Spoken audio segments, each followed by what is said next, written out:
सहना भवतु सहना भुनक्तु सह वीर्यं करवावहै तेजस्विनावतीतमस्तु मा विद्विषावहै। ओम शांति शांति शांति।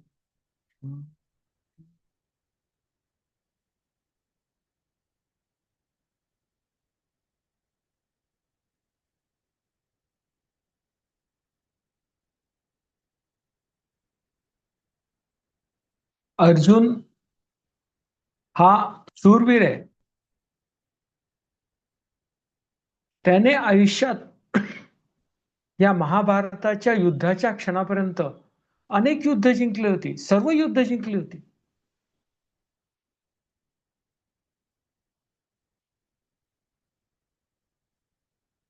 हे युद्ध सुद्धा तो जिंकू शकला असता, त्याच्या मनात काही शंका नव्हती योगचिन्हाबद्दल.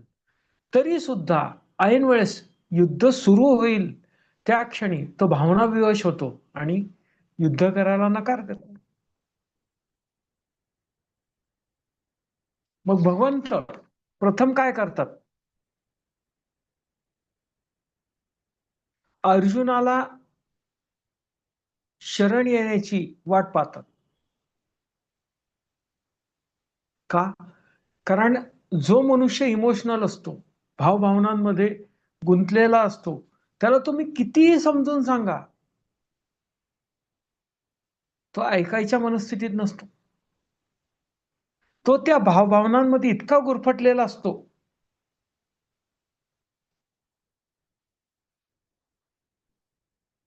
तो त्या सर्कलच्या बाहेर पडूच शकत नाही. त्याच्यातच स्टकअप राहतो.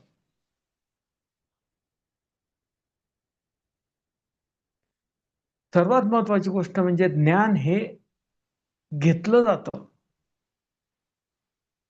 तुम्हाला जर ज्ञान पाहिजे असेल तर तुमची इच्छा पाहिजे की मला ज्ञान पाहिजे आहे, तरच तुम्हाला समोरच्याने दिलेलं ज्ञान प्राप्त होईल.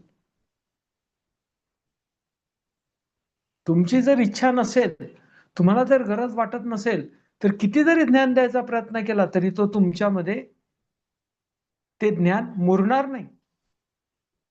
येईल जाईल, तुम्ही ते कंठस्थ सुद्धा करा, तुम्हाला पाठ सुद्धा होईल.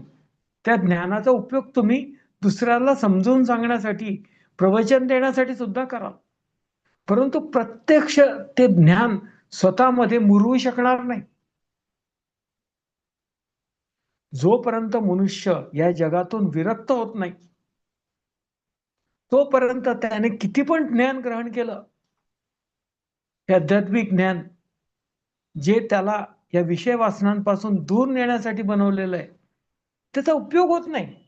तो पाठांतर करतो, प्रवचन देतो, इतरांना समजावून सांगतो, पुस्तकं लिहितो, परंतु प्रत्यक्ष जेव्हा ते ज्ञान आचरणात आणायचा प्रश्न येतो, तेव्हा तो ते ज्ञान आचरणात आणू शकत नाही. तेव्हा त्याच्या समोर अनेक एक्सक्युजेस असतात. मग हे झालं की मी करेल, ते झालं की करेल, मग ही परिस्थिती आहे, ती परिस्थिती आहे, परिस्थिती बदलली की मी संन्यास घेईल, मी हे ज्ञान उपयोगात आणेल, वगैरे वगैरे. तो त्या ज्ञानाचा प्रत्यक्ष उपयोग करू शकत नाही.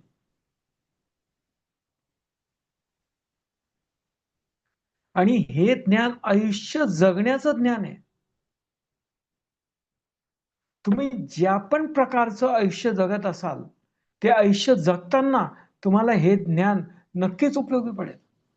जे पण तुमचं ध्येय असेल, विषय वासनांचं असो, या ही जगातील असो, आध्यात्मिक असो, ते ध्येय प्राप्त करायला तुम्हाला हे ज्ञान उपयोगी पडेल. शुद्ध पाण्यासारखं आहे.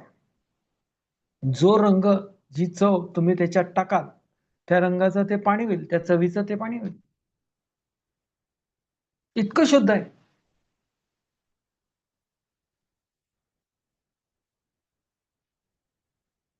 अर्जुनाला जेव्हा कळतं की मला भगवंतांशिवाय कोणीही योग्य मार्गदर्शन करू शकत नाही, तेव्हा अर्जुन भगवंतांना शरण येतो आणि सांगतो, भगवंता, मी तुमचा शिष्य आहे, तुम्ही माझे गुरु आहात, तुम्हीच मला मार्गदर्शन करा आणि सांगा माझ्यासाठी योग्य काय.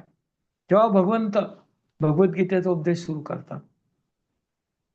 या दुसऱ्या अध्यायामध्ये, ज्याला सांख्ययोग म्हणतात, ज्ञानयोग आहे, याच्यामध्ये ज्ञान दिलेलं आहे, सर्वोच्च प्रतीचं ज्ञान आहे, आत्मज्ञान आहे.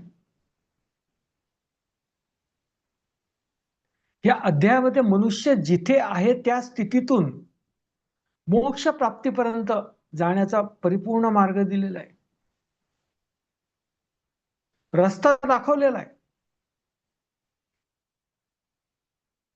आणि नंतर तिसऱ्या अध्यायापासून 17व्या अध्यायापर्यंत एक एक एक एक पायरी चढत तिथपर्यंत नेलेलं आहे. आणि 18वा अध्याय, जे सुरुवातीपासून शेवटपर्यंत जे भगवंतांनी ज्ञान दिलं, त्याच्यामध्ये देताना जर काही राहिलं असेल की जेणेकरून मनुष्य त्याचा उपयोग करू शकणार नाही, त्याच्यासाठी शेवटच्या क्षणी भगवंतांनी काही अधिक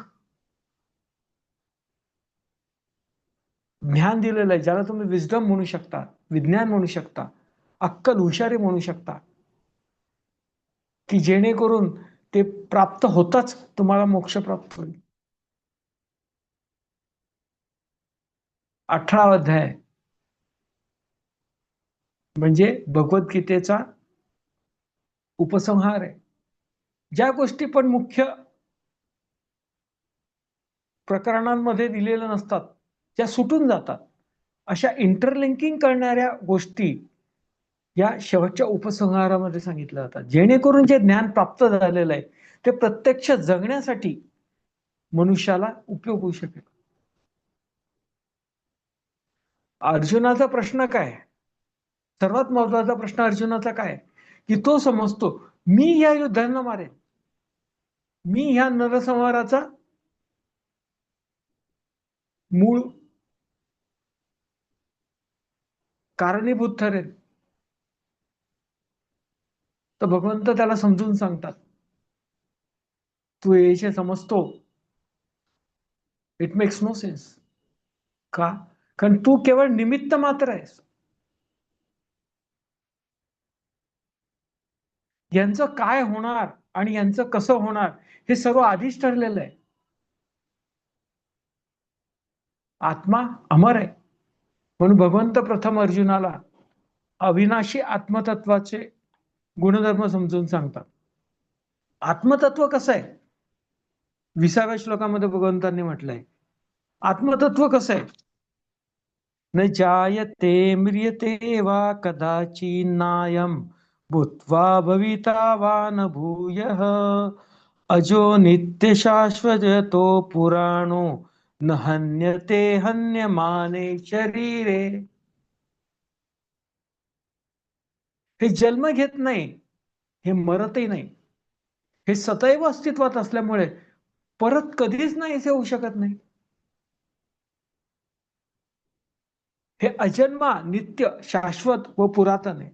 शरीर मारले गेल्याने हे मारले जात नाही, ज्याचा मृत्यू होत नाही.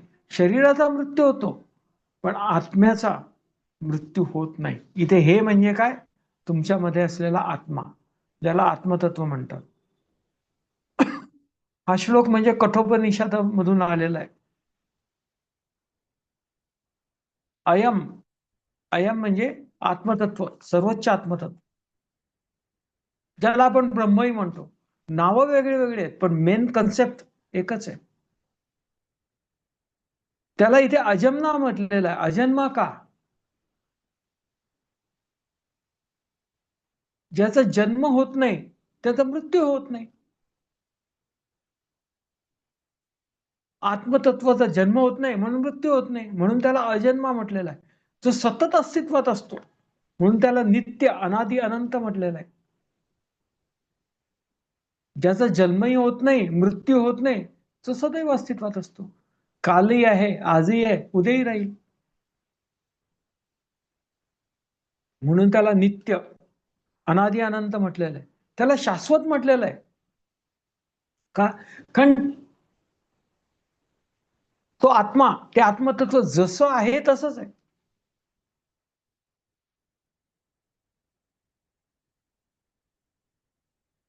बदलेल कसं?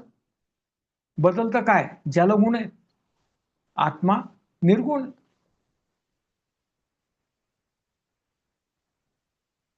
मग बदलेल तरी काय? सर्व जगाचा तरी विनाश झाला, या सृष्टीचा जरी विनाश झाला, तरी आत्मा जसाच्या तसाच राहतो.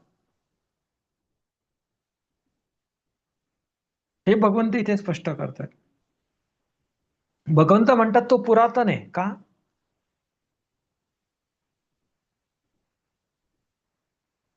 अनादि अनंत काळापासून तो अस्तित्वात आहे.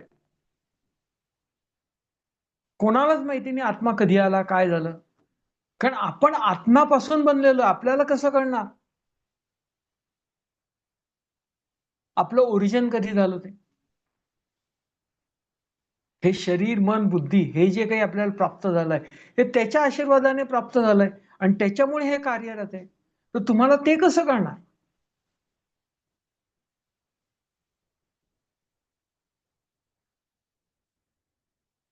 उदाहरणार्थ, हे जगात आपण नेहमी अनुभवतो ऊर्जा, ज्याला एनर्जी म्हणतो. एनर्जी आपण अनुभवू शकतो, पाहू शकतो का? एनर्जीला नष्टही करता येत नाही, निर्माणही करता येत. एनर्जी फक्त त्याचा फॉर्म बदलते, त्याचं स्वरूप बदलते.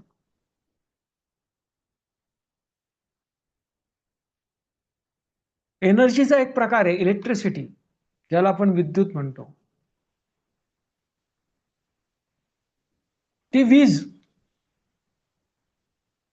ज्या उपकरणातून व्यक्त होणार, त्या उपकरणाचे गुणधर्म आपल्याला कळतात.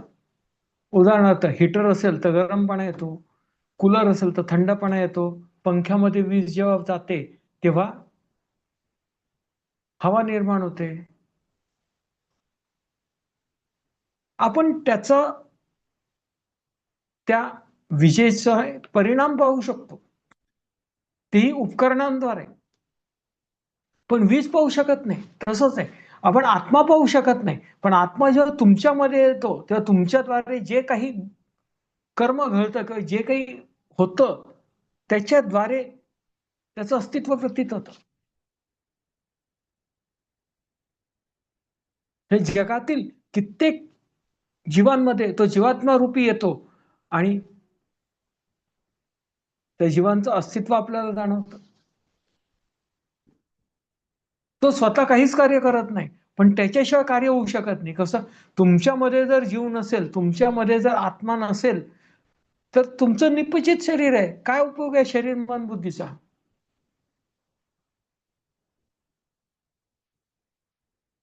ते काम करू शकत नाही. आत्म्याशिवाय काहीही कार्यरत राहू शकत नाही आणि आत्म्या या सर्वांच्या कार्यांमध्ये कोणत्याही प्रकारे प्रत्यक्ष सहभाग करत नाही. जसं वीज, वीज विजेच्या उपकरणांना एनर्जाइज करते, त्यांना कार्यरत करते, पण विजेमुळे जे काही घडतं ते तुम्ही जाणू शकता, पण वीज तुम्ही पाहू शकत नाही.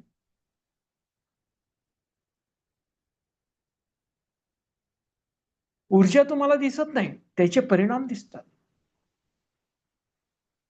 तसंच आत्मा आहे, आत्मा तुम्हाला दिसत नाही, त्याचे परिणाम दिसतात. भगवंत पुढे 21व्या श्लोकामध्ये म्हणतात, वेदा विनाशिन नित्यम य एनम च मव्ययम कथम स पुरुष पार्थ कम घातयति हंतिकम. भगवंत म्हणतात, हे पार्था, हे म्हणजे आत्मतत्व अविनाशी, नित्य, शाश्वत, अजन्मा, अविकारी आहे. अजन्म आहे, त्याचा जन्म होऊ शकत नाही. का? कारण त्याचा मृत्यू होत नाही. शाश्वत आहे म्हणजे सदैव आहे. अविनाशी आहे, त्याचा विनाश होऊ शकत नाही. त्याच्यामुळे विनाश घडतो, पण त्याचा विनाश होऊ शकत नाही. अविकारी आहे म्हणजे कोणत्याही प्रकारचं कार्य ते करत नाही. आणि अक्षय आहे म्हणजे स्थिर आहे. का? असं कोणतंच ठिकाण नाही की जिथे आत्मतत्व नाही, ब्रह्म नाही. तुम्ही एका ठिकाणाहून दुसऱ्या ठिकाणी केव्हा जाता? तर एक गोष्ट दुसऱ्या ठिकाणी केव्हा जाते? गती केव्हा निर्माण होते? जेव्हा एका ठिकाणी ती गोष्ट असते आणि दुसऱ्या ठिकाणी नसते. उदाहरणार्थ एक्स ठिकाणी तुम्ही आहात, वाय ठिकाणी नाही आहात, म्हणून एक्स टू वाय तुम्ही जाता आणि तुम्ही एक्स पासून गतिशील होऊन वाय पर्यंत जाता. पण आत्मतत्व तर सर्वत्र आहे. असं कोणतंही ठिकाण नाही जिथे आत्मतत्व नाही. मग आत्मतत्व गतिशील कसं होईल? म्हणून त्याला अक्षय म्हटलेलं आहे. भगवंत म्हणतात हे जे सत्य जो जाणतो,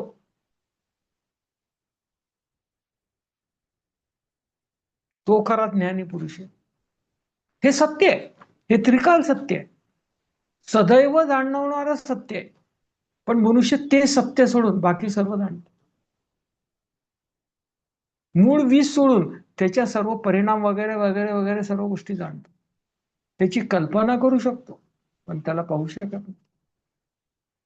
तसंच आत्मतत्वाचं, आत्म्याचं, परब्रह्म परमात्मा परमेश्वराचं आहे.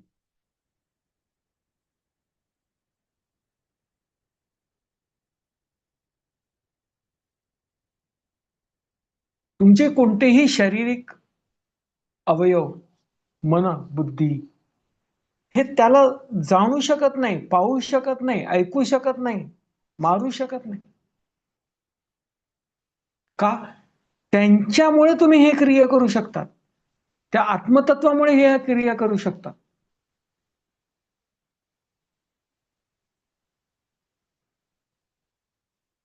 ही सर्व इंद्रिय, मन, बुद्धी करतायत, पण करविता तो आत्मतत्व ब्रह्म आहे. भगवंत पुढच्या श्लोकामध्ये फार महत्वाची गोष्ट आहे. वासांसि जीर्णानि यथा विहाय नवानि गुह्यति नरोपराणि तथा शरीराणि विहाय जीर्ण्या नन्यानि संयति नवानि देहि.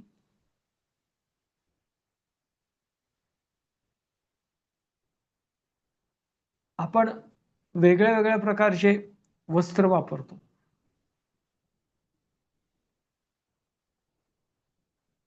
ते काही लाईफ लॉंग वापरत नाही.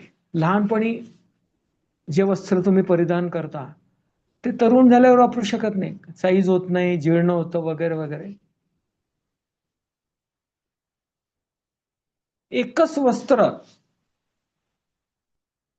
तुम्हाला दीर्घकाळ उपयोगात येत नाही, त्याची क्षमता कमी पडते. तसंच हे शरीराचं आहे. हे जे शरीर आहे, हे शरीर तुमच्या मनातील व्यक्त झालेल्या भावभावना, व्यक्त झालेल्या वासना आणि बुद्धीमध्ये व्यक्त झालेल्या वासना पूर्ण करण्यासाठी उपयोगी पडेलच असं नाही. कधी ना कधी हे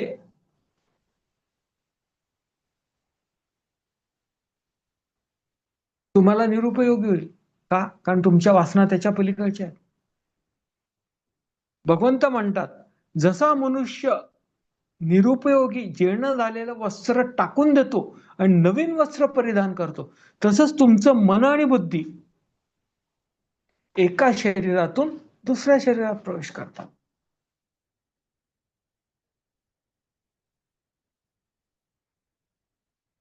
ही दशेंद्रिय तुम्ही त्याग करता, हा स्थूल देह तुम्ही त्याग करता आणि सूक्ष्म देह जो आहे म्हणजे मन बुद्धी दुसरा स्थूल देह धारण करते. का? कारण त्याच्या वासना संपवायला या स्थूल देहाचा उपयोग होत नाही. हा स्थूल जो हो ज्या प्रारब्ध वासना संपवण्यासाठी तुम्हाला मिळालेला आहे, त्या प्रारब्ध वासना संपल्यानंतर त्याचा काही उपयोग होत नाही तुम्हाला दुसऱ्या वासना संपवण्यासाठी. म्हणून तुम्हाला हा देह सोडावा लागतो आणि दुसऱ्या देहामध्ये जावं लागतं.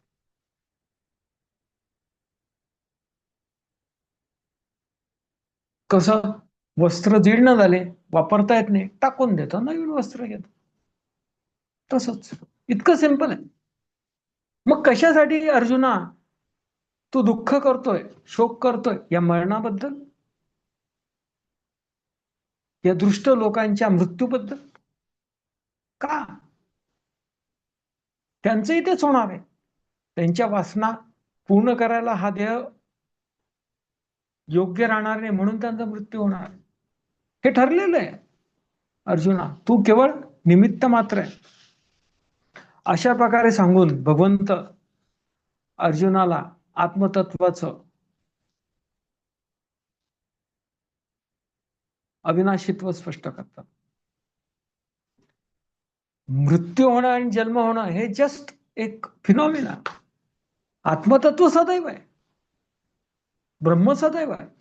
ते केवळ माध्यम आहे. त्याच्या माध्यमात तुम्ही एका शरीरातून दुसऱ्या शरीरात प्रवेश करा. का? कारण ते शरीर तुम्हाला उपयोगाचं राहत नाही.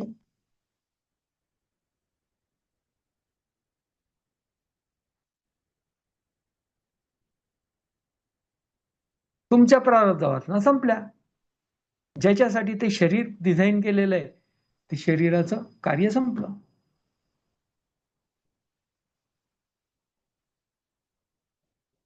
दुसरं शरीर धारण करावं लागतं. कारण वासना संपवल्याशिवाय तुम्हाला मोक्ष नाही, मुक्ती नाही. जन्मोनी जन्म तुम्हाला तुमच्या वासना जगत संपवाव्या लागतात. आणि जेव्हा शेवटची वासना संपते तेव्हा तुम्हाला मोक्ष प्राप्त होतं. कधी किती जन्मांनी होईल कोणी सांगू शकत.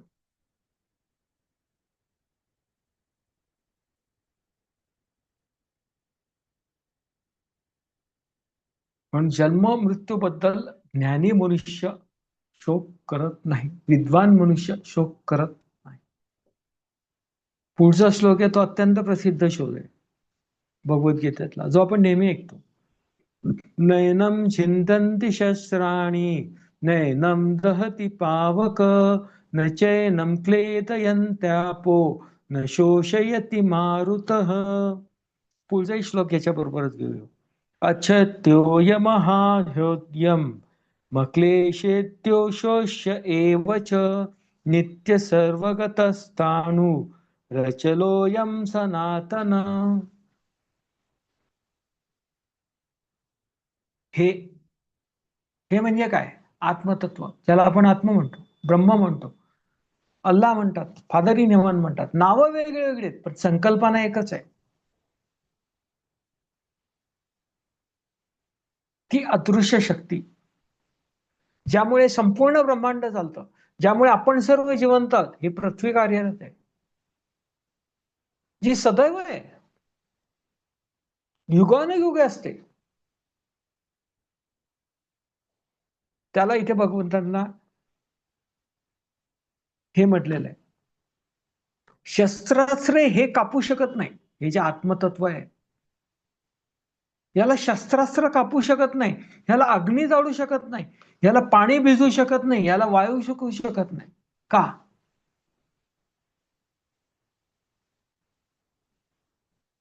याच्यामुळे शस्त्र बनलेले आहेत.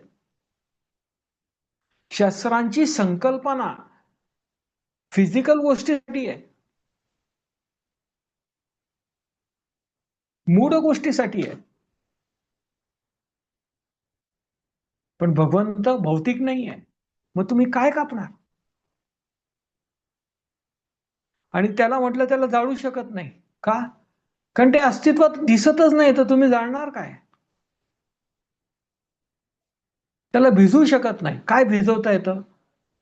की जे वस्त्र साधारणतः जे वस्त्र कोरडं आहे, म्हणजे थोडक्यात त्याच्यामध्ये जी गॅप आहे, दोन ह्याच्यामध्ये छिद्र असतात, त्याच्यामध्ये काहीच नाही. जर त्याच्यामध्ये पाणी गेलं तर ते ओलं होतं.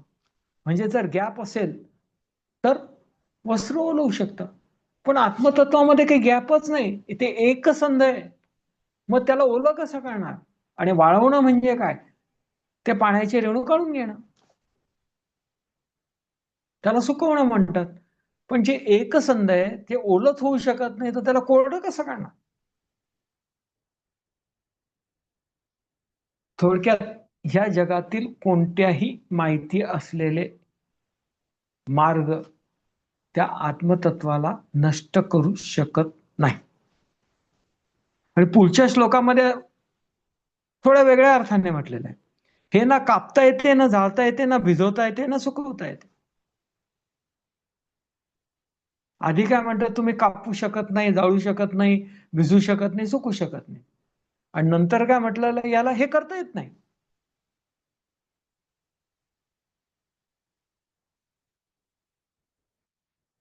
दुसरा श्लोक कशासाठी दिलेला आहे? ह्याच्यासाठी की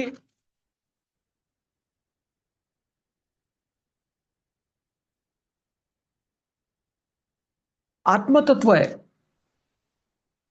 आत्मतत्वामुळे या सर्व गोष्टी अस्तित्वात आहेत, या सर्व प्रक्रिया घडतात. त्याच्यामुळे ह्या प्रक्रिया निर्माण झाल्या. मग ह्या प्रक्रिया आत्मतत्वाचा नायनाट कसा करू शकतील?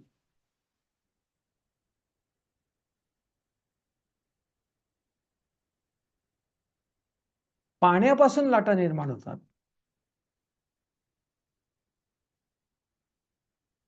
लाटांपासून सुनामी निर्माण होते. मग सुनामी पाण्याचा नाश कसा करू शकेल?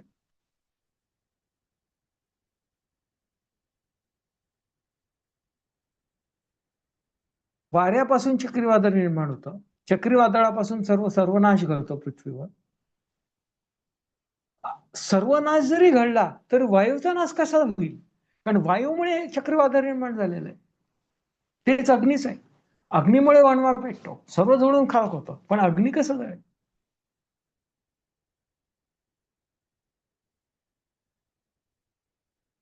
आणि आत्मतत्व या सर्व तत्वांपेक्षा सूक्ष्म आहे. ही सर्व तत्व आत्मतत्वापासून बनलेली आहेत. मग ही तत्व आत्मतत्वाला कसं नष्ट करू शकते? माणसामध्ये खूप साऱ्या भावभावना असतात, विचार असतात, संकल्पना असतात. पण ज्या वासनांमुळे हे सर्व निर्माण होतं, त्या वासनांना हे कसं संपू शकेल? हे सर्व गोष्टी, तुमच्या मनातील भावभावना, तुमचे विचार, या वासनांना कसं संपवू शकतील? कारण या वासनांमुळे हे सर्व बनलेलं आहे. हे शरीर, मन आणि बुद्धी त्याच्यामुळे बनलेलं आहे. आणि तुमचं शरीर, मन आणि बुद्धी यांना कसं संपवू शकेल? It's not possible. मग तुम्ही म्हणाल, गुरुजी या ज्ञानाचा उपयोगच काय? तुम्ही म्हणता हे ज्ञान घेऊन काहीही करून जर तुमच्या वासना संपणारच नाही, मग कशासाठी? हळूहळू या ज्ञानातून जे ज्ञान तुम्हाला, जे काही ज्याला आपण विजडम म्हणतो, तो प्राप्त होईल. हुशारी, अक्कल प्राप्त होईल. तसं हळूहळू तुम्ही या जगातून निवृत्त व्हाल. विषयांमधील फोलपणा जमसेल आणि त्याच्या पलीकडे जाल. मग विषय वासनांमध्ये गुंतणार नाही. आणि तुम्ही वासनांमध्ये गुंतला नाहीत तर वासना काय करेल?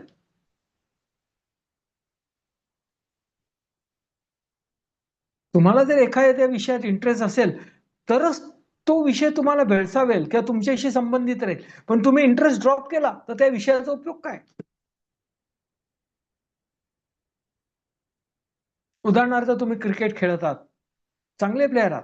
जोपर्यंत खेळता किंवा काही संबंध असतो, त्या विषयाबद्दल तुमच्या मनात काही असतं, बुद्धीत विचार असतात, तोपर्यंत ठीक आहे. पण ज्या क्षणी तुम्ही क्रिकेटचा विचार ड्रॉप करता, त्या क्षणी क्रिकेटमध्ये काही जरी घडलं तर तुम्हाला त्याचं काय देणं घेणं?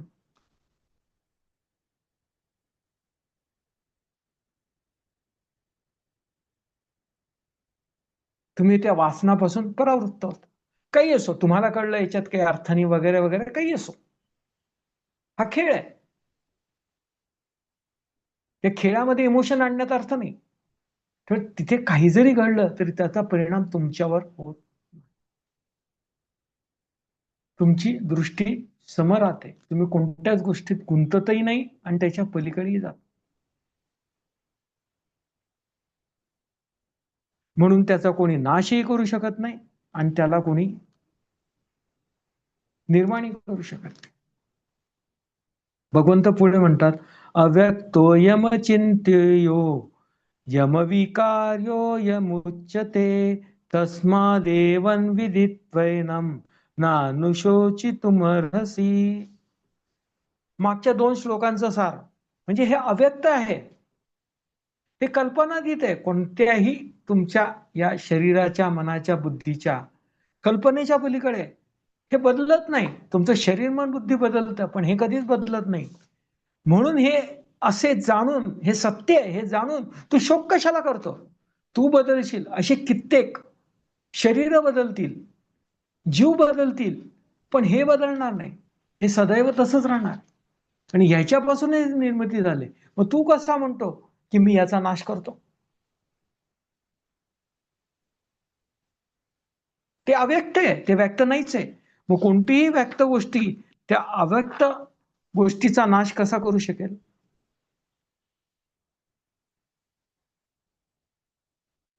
कारण शरीर, त्या कारणामुळे स्थूल शरीर आणि सूक्ष्म शरीर निर्माण होतं.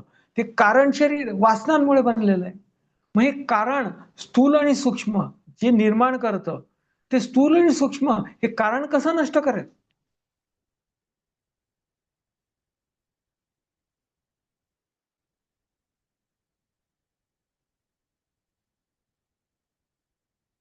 हे कारण शरीर कशामुळे बनलेलं आहे? ब्रह्माला ब्रह्म म्हणून जाणलं नाही, त्याच्यामुळे तुमच्या वासना बनलेल्या आहेत. तुम्ही ब्रह्माला ब्रह्म म्हणून जाणलं, सत्याला सत्य म्हणून जर जाणलं, तर जगात कोणताही गैरसमज निर्माण होणार नाही. अशा प्रकारे भगवंत अर्जुनाला अविनाशीत्व समजवत होता, आत्मतत्वाचं. आणि पुढे अर्जुनाचा विचार कसा फोल आहे हे पुढच्या श्लोकापासून स्पष्ट करतात. ते आपण पुढील सत्रात समजावून घेऊया. हरिओम.